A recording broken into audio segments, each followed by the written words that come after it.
El Cerro Artacura también fue escenario de esta ceremonia ancestral. El llamado Cerro Aragol recibió mapuches y huincas en torno al Canelo. El Lonco José resalta la importancia del Huetripantú, donde la humanidad pide disculpas y ruega a la Madre Tierra.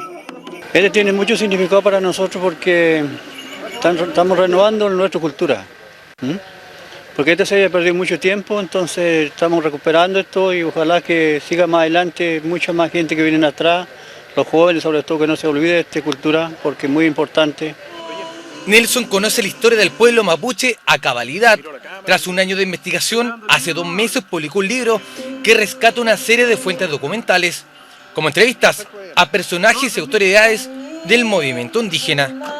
Bueno, el libro trata principalmente del movimiento mapuche acá en el Gran Concepción, su renacer, porque existía previamente, y la influencia que tuvo a nivel nacional desde el año 79 hasta el 2014, y a su vez la influencia del movimiento nacional a nivel local, pero principalmente la identidad penquista en relación a ser gente fronteriza.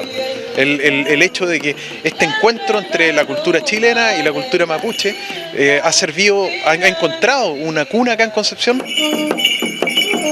Es el inicio de una nueva etapa, la noche más larga del año, donde el agua estuvo más pura y la tierra volvió a su equilibrio. Es el Huetripantú, un espacio de diálogo entre la cosmovisión mapuche y la mirada de Occidente.